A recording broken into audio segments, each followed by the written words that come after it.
Hello everyone, and thanks once again for joining us for this Monday's edition of Alaska Weather. I'm Dave Percy, a meteorologist with the National Weather Service, and I'll be hosting today's show once again. And for the hazardous weather graphic, we've got a blizzard warning out here in the Yukon, or Kuskokwim Delta. One earlier in Yukon Delta ended at 1 p.m. this afternoon. But this is for the areas along the coast and Nunivak Island for visibilities in areas at times reduced to a quarter mile or less and blowing snow and snow out there. And that's due to end at 7 p.m. And here over the northern panhandle, wind warnings have been, high wind warnings have been ending from south to north here and hanging on to the high wind warning until about 7 p.m. this evening here for the Upland Canal and the Klondike Highway. Farther up the Klondike Highway, there's a blizzard warning that's out until midnight tonight for, again, winds, strong winds with snow and blowing snow, reducing visibility to a quarter mile or less until midnight. Otherwise, lower elevations still have the winds possibly gusting as high as 60 miles an hour until 7 p.m. Up here to the north, winter storm warning goes into effect late tonight, or sometime tonight here through the red shaded areas, and then continues through tomorrow and tomorrow night until early Wednesday morning. Right now, the way it looks, anywhere from 6 to 10 inches of snow expected to fall here from the mid and upper Tanana Valley, 40 Mile Country, up into the upper Yukon Valley, back in toward Tanana. And higher elevations will see the heavier snow amounts. For example, or Fairbanks, you may only see pick up 1 to 3 inches, so the 6 to 10 or more, that's for the hills northwest and to the north of the city there. And then winter weather advisories here for the Galena area on up into the Kobuk Valley and northern Koyukuk Valley. Bettles outside of that zone there. And Brooks Range, North Slope, Arctic Coast, gusty winds of 25 to 45 miles an hour, and any new snow at all will result in visibility is less than a half mile at times, and that'll continue through tomorrow. And then back out here, a winter weather advisory for tonight there for the Bering Strait coast, actually from Shishmaref all the way down to Savunga and Gamble, and gusty winds anywhere from 40 to 50 miles an hour, and again, at times visibility is reduced to a half mile or less in snow and blowing snow. Throw some fog in there as well. And moving on to the breakup map. Not much change. I did notice now the partially open area here is now look like it advanced eastward to Eagle currently. Otherwise, I think the mostly open, slowly expanding here along the Tanana River area and the Nenana as well, but nothing really that significant. Temperatures rose into the mid-50s today along this area with the gusty southeast winds. Otherwise, not much change out to the west here. Not any real noticeable change along the Kuskokwim River, and of course the Yukon still pretty solid. And from there, fire danger, and then again, this is fire danger for the fuel type of grass, and a lot less than what I had on here yesterday. Still some small area there, it looked like east-northeast of Fairbanks, and up here just north or northeast of the Yukon River, kind of a small area there of high fire danger for grass. Otherwise, same area there for the Copper River Basin and around the Gulkana Glen Allen area. And moving on to satellite imagery, here's that strong storm moving up the southeast coast. Appears to be tracking a little bit farther to the east, at least looking at the satellite imagery here, than originally thought. And my gosh, did that yesterday. Let me bounce back through everything. There we go.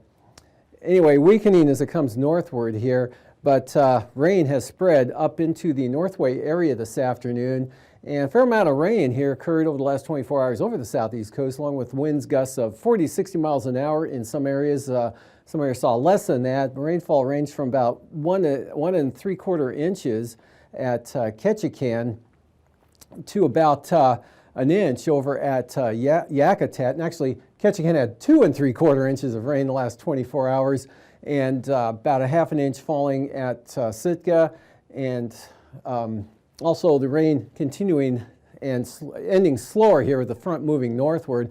But you can see already pushed into Canada, so wind's starting to come down, and rainfall a lot lighter now. But rain, Yakutat, again, nearly an inch today, and Cordova had snow the entire day. That now tapering off as this lifts northward. In fact, that was an area of snow that extended across northern Cook Inlet into the Matanuska Valley, Palmer, on up to Sheep Mountain. Those areas reporting snow today.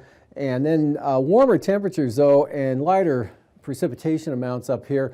But again, rainfall slipping on up into the North Wyandotte area, and that whole moisture batch will be shifting up into the interior with the colder air coming in from the south. So looks like that'll be lowering the snowfall levels all the way down to the surface here later tonight through tomorrow and tomorrow night.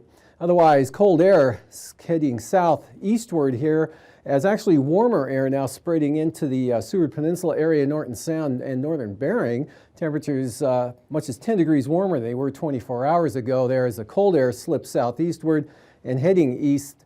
And that's probably will kick off some snow showers for Kodiak Island. Snow showers occurring all along the Alaska Peninsula, eastern Aleutians up to the Pribilofs, and winds anywhere from 30 to 40 miles an hour along the southwest coast today. And Noatak up to the north, they had a gust of 40 miles an hour out of the northeast, and areas of light snow along the Arctic coast as well. On the chart, kind of a widespread area, right, covering all of the North Slope and the Arctic coast with fog and light snow, and some of that blowing and drifting a little bit in the gustier winds there. But the downslope kept it dry for the northwest coast, but pretty windy, as I mentioned, anywhere from 35 to 45 mile an hour wind gusts up through here. And low pressure slowly pulling westward about as far west as it will get. And then the system here by late this afternoon, probably a little fast, maybe early this evening, the low center will be up into about this position here over the southeast interior. And again, rain slowly tapering off, but the high wind warning continues until 7 p.m. for the northern southeast coast, and White Pass as a blizzard warning until midnight. Areas of light snow today will end and be just generally mostly cloudy here for Cook Inlet on into the Copper River Basin. Management's going to sit in the valley. Precipitation, which will be in the form of snow from Seward all across Cordova, maybe Valdez, and into Yakutat, right along the coast there. This next developing front actually pushing in, and not as strong as the one that moved through earlier today, but that'll keep it breezy and periods of rain or snow mixed, or snow here depending on where you are. It'll be mostly rain over much of the southeast coast tonight.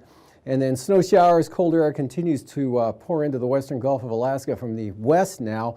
Areas of snow back along the southwest coast. Blizzard warning ends, and winter weather advisory throughout the night tonight. St. Lawrence Island to the Bering Strait. Areas of blowing snow, North Slope all the way out to the Arctic coast. Kind of a dry slot through here. And then this increasing area of snow over the Tanana Valley in toward, kind of diminishes to the southwest here, and for the winter weather advisories. And for tomorrow, that doesn't move a whole lot. It starts shifting northward late in the day, so it'll begin improving, especially along the Alaska Range tomorrow afternoon. We'll look for that snow to continue tomorrow, and actually tomorrow night there, upper Yukon Valley down to at least the White Mountains, maybe into the upper Tanana Valley, but just scattered snow showers tomorrow for the Copper River Basin, into south central Alaska, and still pretty unsettled here over the southeast coast, southwest flow, and kind of a series of troughs keeping it damp in that area, but winds will be lighter, and snow for the Pribilofs. Outlook for Wednesday, dramatically improved here, especially up to the North Arctic coast, even the interior. By the afternoon, only some scattered snow showers along the Alaska Range, and that's essentially it. Precipitation virtually ends as it shifts into Canada. Just a chance of showers over the southern southeast coast with light winds and maybe some afternoon sun breaks. Moving on into the lows tonight, 5 to 10 for the Arctic coast, mid to upper 20s here for the central interior, mid 20s south central Alaska, 30s for the Panhandle, upper 20s for the Pribilofs. Highs for tomorrow, teens on the Arctic coast, lower 30s, Tanana Valley, lower 40s both tomorrow and Wednesday for south central Alaska. Lows a little below zero Wednesday morning. And now, aviation weather around Alaska. We've gone to flying weather. We've got this area of IFR there with the snowfall here through the central interior, and then just to the north there, some areas of VFR here to the east, and more widespread VFR on out toward Kotzebue Sound, northern Seward Peninsula, Brooks Range, North Slope, back into the IFR. Marginal VFR here, southern Alaska, Kodiak, Bering Sea Aleutians, into the Panhandle. Some IFR lingering here up in the Coast Range, also along the western Alaska Range, and from Kuskokwim Bay on out to St. Matthew Island. For the afternoon, still a zone of a little bit narrower IFR now from the Yukon Delta coast right on up into the upper Yukon Valley there. Lifting northward now, maybe from the White Mountains on north, so that would put the areas back toward the Alaska Range into the marginal zone. VFR Copper River Basin, still an area of IFR in the North Slope with marginal VFR on out to the Arctic coast. Marginal for the Panhandle, Gulf of Alaska, all of southern Alaska, most of the eastern Bering Sea. And for Wednesday morning, still some lingering, hanging on IFR here over the eastern interior areas. And otherwise, improvement now up to the north. And also to the south here, still some areas of marginal VFR, but also starting to see some VFR breaking out Wednesday morning. IFR for the Alaska Peninsula and along the Yukon Delta coast into Nunivak Island. For the afternoon, it stays marginal here for the southeast coast. IFR showing up, but staying well off the coast there. Marginal VFR, North Gulf Coast, Kenai Peninsula into Cook Inlet to the Alaska Range, Kuskokwim Valley on down the Kuskokwim River Valley there. VFR, same thing for Bristol Bay, Togiak, and probably Iliamna. Some IFR here, west central interior, but marginal for the northwest coast, Seward Peninsula, and again the Bering Sea and Aleutians, nothing but marginal VFR, and VFR here for the North Slope on out to the Arctic coast, so big improvement up there. And for Anaktuvik tomorrow, call it marginal VFR. A little more pessimistic for Adigan. I think you'll be closer to seeing some IFR at times throughout the day. And Lake Clark and Merrill starting out IFR, becoming marginal, slow improvement throughout the entire day and into the afternoon.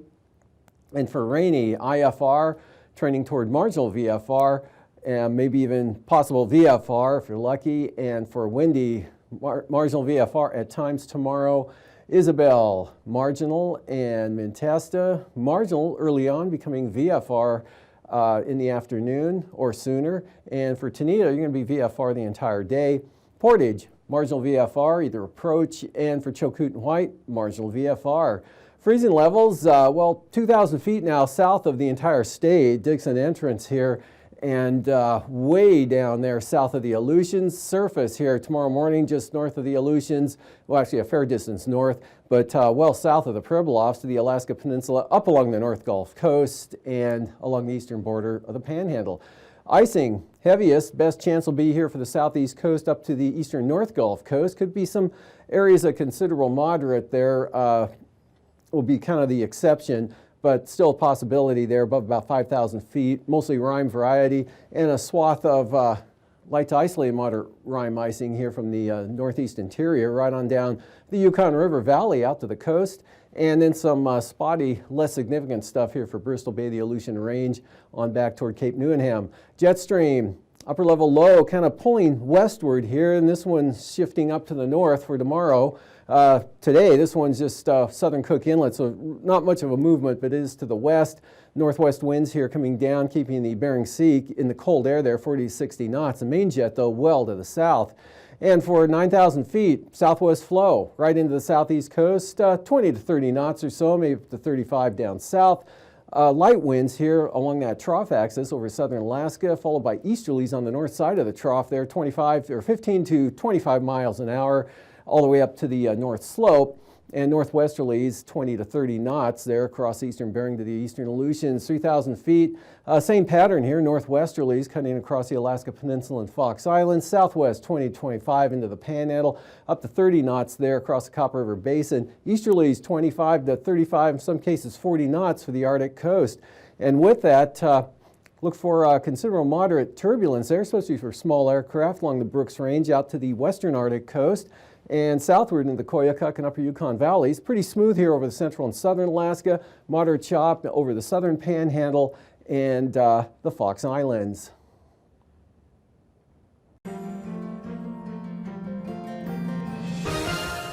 Welcome back to another edition of Alaska Weather Facts. I'm meteorologist Dave Snider, and joining us once again is Eric Stevens, our good friend from GINA, the Geographic Information Network of Alaska, based up at UAF.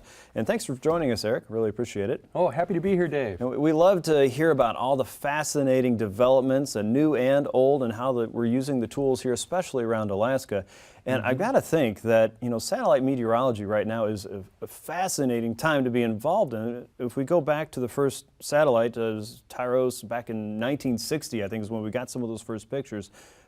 Weather and meteorology probably changed that day for a whole lot of people, and it's still changing today, right? Oh, you know it. Satellite imagery is so important, and it's getting better all the time. Yeah. Of course, never perfect, but especially for us in Alaska, where there are other data sets like radars and weather balloons are so thinly spread. Right. The satellite is the great equalizer because the satellite sees everything. Right.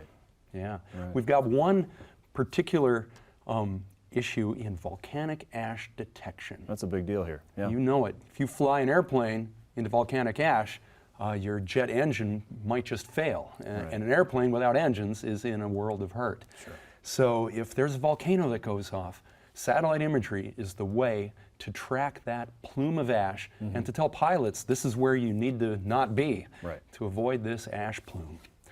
And there's a phrase out there, what's the difference? What's the difference? Okay. Well, it turns out, what we're going to discuss today, that the difference is everything.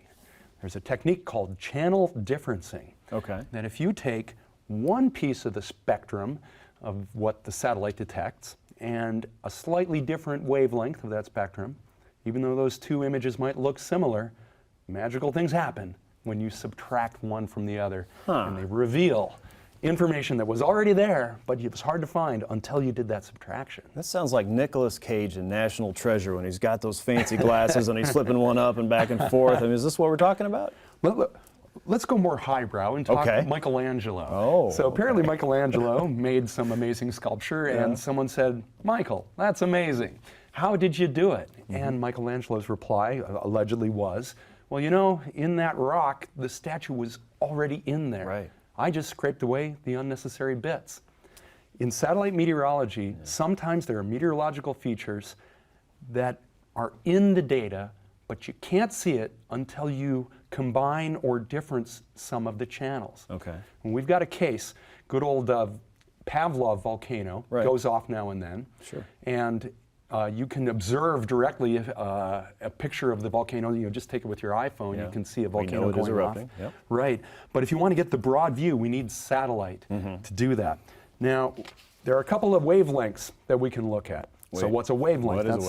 That's the amount of space between a peak and a valley and another peak in a certain part of the electromagnetic spectrum. We're going to look at 12 micron wavelength and 10.8 micron wavelength. What is a micron? So what's a micron? Yeah, we're getting into the geek department now. A micron is a unit of length, and it is quite tiny. We're looking at what's called long wave wavelengths. Okay. But it takes 25,000 of these microns to make an inch. A human blood cell is about 5 microns across. So when we're talking about 12 micron imagery as allegedly long wave, well, that's relative. Pretty short for light. Yeah, it's other part of the, it's just an expression for the spectrum there. Okay. So we can look at a 12 micron image, say a satellite image. At 12 microns, we're seeing a heat signature here, really, and the way this color enhancement works is the yellow and the red stuff is high cold clouds down here over the Gulf of Alaska into South Central. And if you were asked, where do you find the volcanic ash plume in this image? Hey, where do you find the volcanic plume in this image? It's hard to do. I'm not sure I could find it. If you were to look at this image and just say, show me what jumps out at you here, I'd say, well, nothing really. Well, let's look. So 12 micron doesn't help us. Let's look at 10.8 microns. All right. All right, look at that. It's practically the same image. So where's this volcanic ash? Can't find it at 12 microns, can't really see it at 10.8, but when we subtract one channel from the other, magically, the plume appears. The color enhancement here highlights the ash in blue. Wow. The information was already there, but we couldn't find it until we subtracted one channel from another. Very interesting. It's almost magical. Similarly, let's say you're looking for fog up on the north slope. It's kind of a foggy neighborhood. Sure. In 11 micron and 3.9 micron, we've got a 3.9 micron image here. It's a big fuzzy blur over Barrow. We can't see where the fog is. But the information is lurking in there waiting for us to reveal it. All we have to do is find that difference between the 11 micron and the 3.9, and then this image becomes this image, and the fog bank jumps right out, and you can see it up there at Barrow. Now, you got to choose the right tool for the job. Sure. Like they say, you open your toolbox, all kinds of stuff in there. What do we need for this particular task? If you want to find volcanic ash, we look at 12 and 10.8 micron, find that difference. If you want to find fog, we'll look at 11 and 3.9 micron, find that difference. It's great, different tools for different jobs. Of course, there's always caveats and gotchas. Like this fog procedure, it only works at night, because when the sun comes up, it gets in the way. So every product has its strengths and limitations, and in meteorology, the challenge is using the right tool for the right job, and these are some of those tools. And discovery is still happening, even with meteorology. The weather's been around for a long time, but the tools that are being developed to understand the meteorology is fascinating and still very new science. It's such a young science. We've come so far, and I'm getting old enough now that I can literally say that, you know, when I was a boy, we didn't have this kind of thing. And there's new things happening all the time. New satellites will be launched in coming years that will have better instruments than ever before. It's an exciting time, and this is so helpful for Alaska because satellites help fill in the gaps between other ways of observing the weather. Satellites, the great equalizer for Alaska. Yeah, and help so many people stay safe in so many ways every day up here in the last frontier. Yeah, that's what it's all about, protecting lives and property. Well, thank you so much for joining us again, Eric. We love to hear about this fascinating information, and boy, it just makes me want to go watch satellite pictures all day. So hopefully we're inspiring more people to do the same thing, and just be curious. It's a wonderful thing. Thanks for joining us for another edition of Alaska Weather Facts, and we'll see you next time.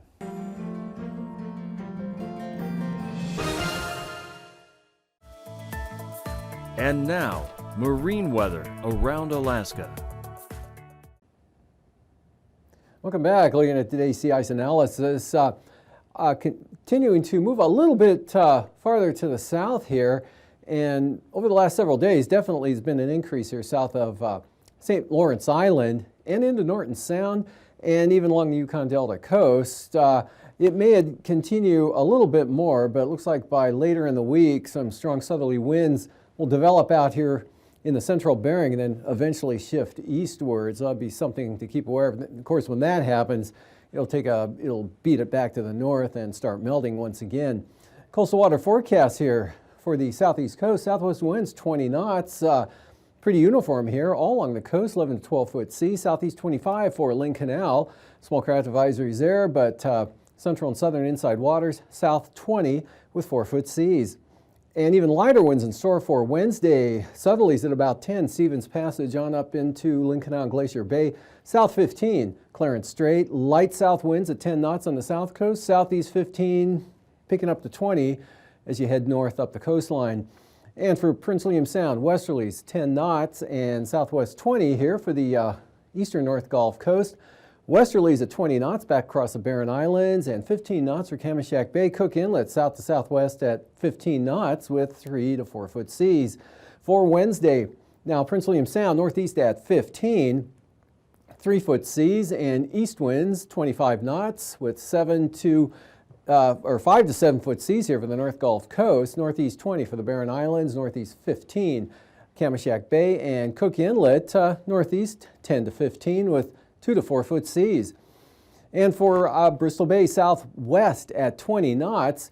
Pretty brisk here across the Alaska Peninsula, 30 to 35 knots here with the gales on the Pacific side of the zone there, and 15 knots from Castle Cape to Sitkinak, otherwise Kodiak west 20. And for Wednesday, swing those winds around, northeast 15 to 20 there for Kodiak, northeast Sitkinak to Castle Cape at 20 knots. And north at 20 on the Bering Sea side of the peninsula, but small craft advisories here for the south side for 25 knot winds, and Bristol Bay north at 15. Aleutians pretty light out west of Adak, west-northwest at 10. And not too bad here for Adak and Atka, 20 knots out of the northwest. And then we've got 25 to 35 knot winds here for the eastern Aleutians with the gales mostly occurring around Unalaska Island. And for Wednesday, lighter winds, but still small craft advisories hanging on here to Unalaska Island throughout the day, into the afternoon anyway, and toward evening. Otherwise, 20-knot winds to the west. Light northeasterlies, central Aleutians, only 15 knots, and then 20-knot easterlies here. Amchitka turns southeast out toward Kiska to Attu Island. And for the southwest coast, south of Nunivak Island, west 25 tomorrow, northwest 30 for the Pribilofs, north 30 for St. Matthew Island.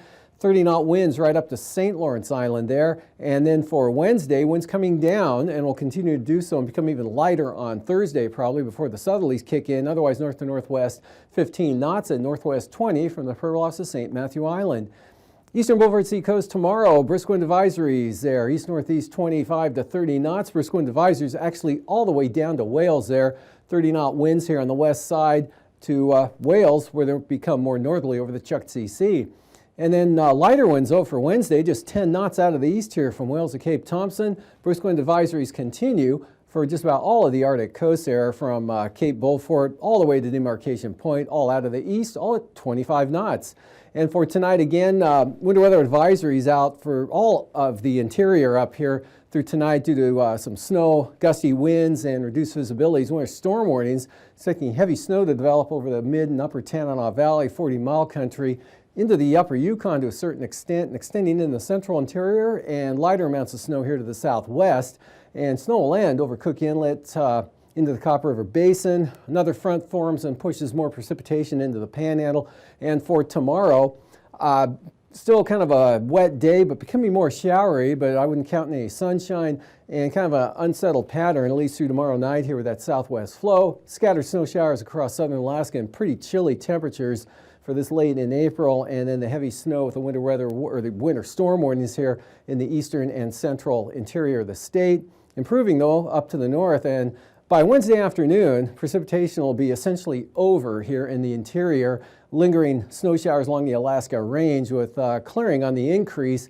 Chance of showers now for the southern Panhandle, and just a chance of snow for the southwest coast now, but a lot better. These forecasts are for planning purposes only. Call 1-800-WX-BRIEF for a formal pre-flight briefing. Always file a flight plan before you go flying. The U.S. Coast Guard Auxiliary urges you to leave a float plan with a friend or the harbor master before you go boating.